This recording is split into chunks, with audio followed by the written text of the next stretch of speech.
हम सनातन के परमेश्वर का धन्यवाद देते हैं कि उन्होंने फिर से हमें ये मौका दिया कि आपके साथ कुछ सच्चाइयों को साझा करें।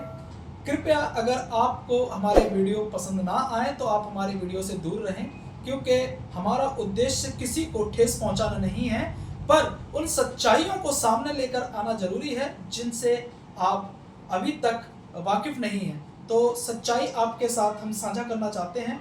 हम देखते हैं यशायाह की पुस्तक 24 और उसकी 5वीं आयत क्या कहती है। मैं आंटी से रिक्वेस्ट करूंगा कि वो पढ़ें और हम उस आयत को बड़े बारीकी से समझने की कोशिश करें। कि अपने रहने वालों के कारण अशुद्ध हो गए हैं, क्योंकि उन्होंने व्यवस्था का उल्लंघन किया और विधि को पालट डाला और सनातन वचन को तोड़ दिया है। तो यहाँ हम देखते हैं कि बाइबल के परमेश्वर जो कि सनातन के परमेश्वर हैं, वो कहते हैं कि पृथ्वी अपने रहने वालों के कारण अशुद्ध हो गई है। क्योंकि पृथ्वी पे जितने भी मानव जाति पाई जाती हैं, सनातन ईश्वर ने उन्हें इसलिए बनाया कि वो ईमानदारी से अपने रचने वाले रचयिता के प्रति वफादारी से चलने वाले बने, उनके आज्ञाकारी बने। चूंकि आज्ञा ना मानने के कारण आज पाप हम हर एक व्यक्ति पर हावी हो चुका है। सो पृथ्वी जो है वो अशुद्ध हो गई है उन लोगों से जो कि पृथ्वी पर रह रहे हैं।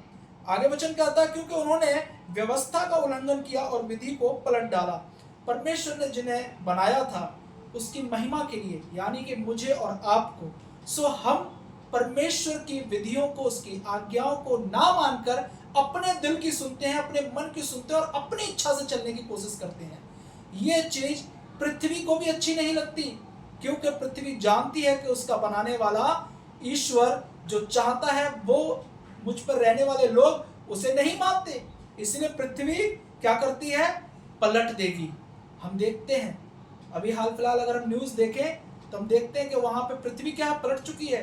कई एक घर जो है वो सैलाब में डूब चुके हैं।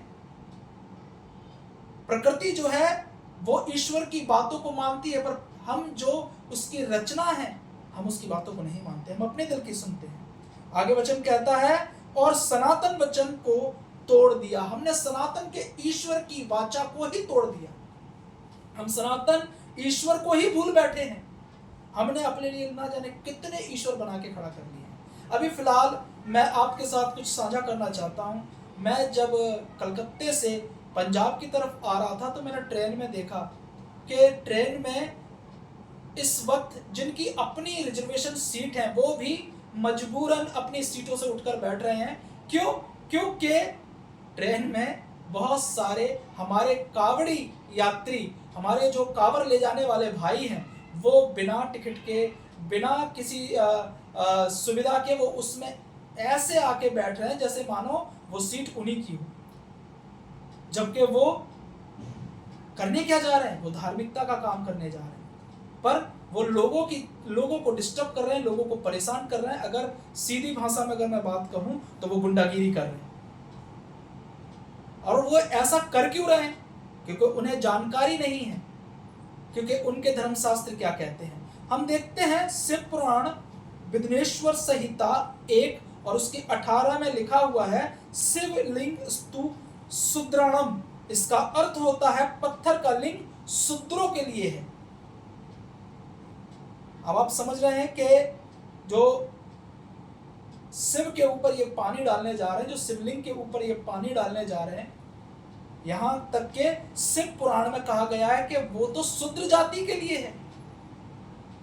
तो हम समझ सकते हैं क्या उसमें कोई ब्राह्मण है, क्षत्रिय है, वैश्य है?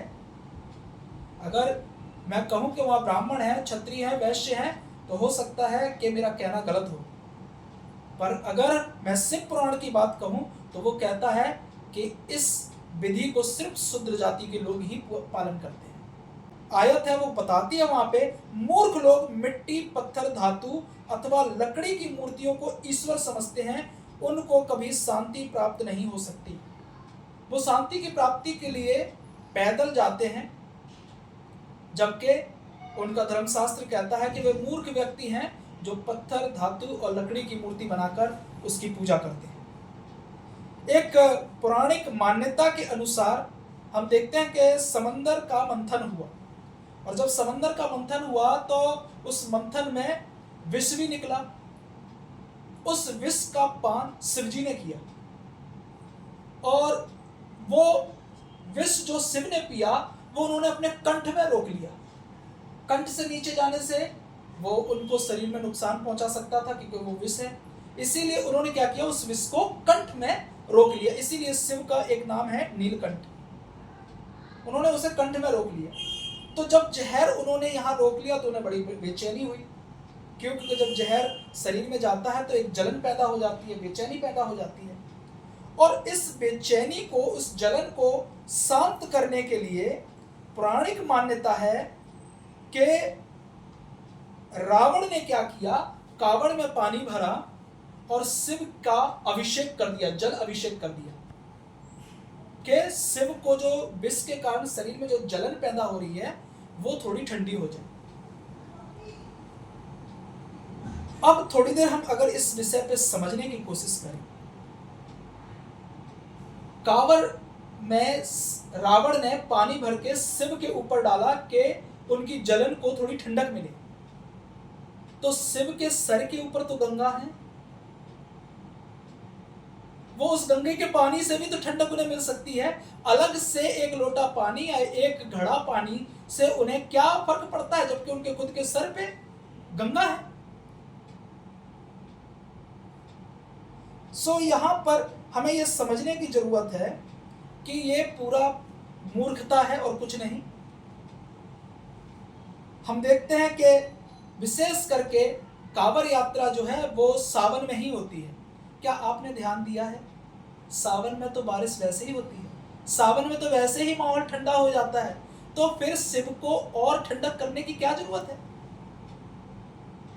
मेरा कहने का मतलब ये नहीं है कि मैं किसी धर्म को नीचा दिखा रहा हूं, पर मैं ये कहता हूं कि आपकी ही धर्म पुस्तक में ये लिखा हुआ है कि मूर्ख और शूद्र लोग होते हैं जो शिव के ऊपर पानी डालते हैं। शिव के, ठीक है, ये आपकी आस्था है, आप करें, पर आस्था को आस्था की तरह करें। आप धर्म के नाम पर आप गुंडागिरी कर रहे हैं। हमने देखा न्यूज में कि कुछ कांवड़ी यात्री हैं वो हमारे पुलिस कर्मियों को मार रहे हैं। कुछ कांवड़ यात्री हैं जो खुद को शिव का भक्त बताते हैं, वो शिव के भले के लिए, शिव की आराधना के लिए वो जल लेकर जा रहे हैं, पर वो गुंडागिरी कर रहे हैं, वो गाड़ी वालों की गाड़ी तोड़ रहे हैं, वो हमारे इंडियन आर्मी के जवान को मार रहे हैं स्टेशन पे। या आप भक्ति कर रहे हो कि गुंडागिरी कर रहे हो? भक्ति का भेद गंभीर है, पवित्र शास्त्र बाइबल बताती है भक्ति का भेद गंभीर है, इसे गंभीरता से करना है, दिखावे की जरूरत नहीं है। शिव को आपके एक लोटे पानी की जरूरत नहीं है, शिव के सर पे ही गंगा है। फिर भी अगर आप श्रद्धा से उस पानी को चढ़ाने जाते हैं तो श्रद्धा भाव से ही आप जाएं, प्रेम भाव से जाएं, आप गुंडागिरी करके ना जाएं। फिर आप शिव के पास जाते हैं, भक्ति के भाव से जाइए। आप भक्ति में तो आप नशा का पान करके जाते हो, आप कहते हो कि ये प्रसाद है। आप में से कोई नहीं चाहेगा कि आपके बच्चे नशेड़ी हों, आप में से कोई नहीं चाहेगा, यहाँ तक कि जो खुद नशा करता वो भी नहीं चाहता कि मेरा बच्चा नशा करे। तो अगर आप शिव को ईश्वर मानते हैं तो क्या आपका ईश्वर चाहता है कि मेरी संतान नशा करे, वो धुत हो जाए? भक्ति का भेद तो गंभीर है, उसे गंभीरता से करो, दिखावे की जरूरत नहीं। आप लोगों को बताना चाहते हो कि आप सनातनी हो, अगर सनातन का अर्थ जान जाओगे तो आप घर में रहकर ही ईश्वर की आराधना चालू कर दोगे, क्योंकि सनातन का परमेश्वर कहीं भी नहीं है, वो आपके अंदर है। क्योंकि ये जो देह है वो परमेश्वर का मंदिर है।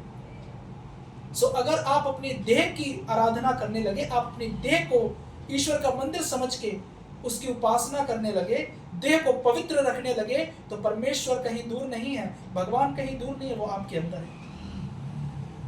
सो मेरा कहने का मकसद बस इतना है कि अगर आप भक्ति करते हो तो गंभीरता से करो, दिखावे की जरूरत नहीं। और ईश्वर आपको एक दीर्घायु दे, आप सबकी मंगल कामना मैं करते हुए प्रार्थना प्रभु यीशु के सामने करूंगा जो कि सनातन की चट्टान है। एवं अस्तु।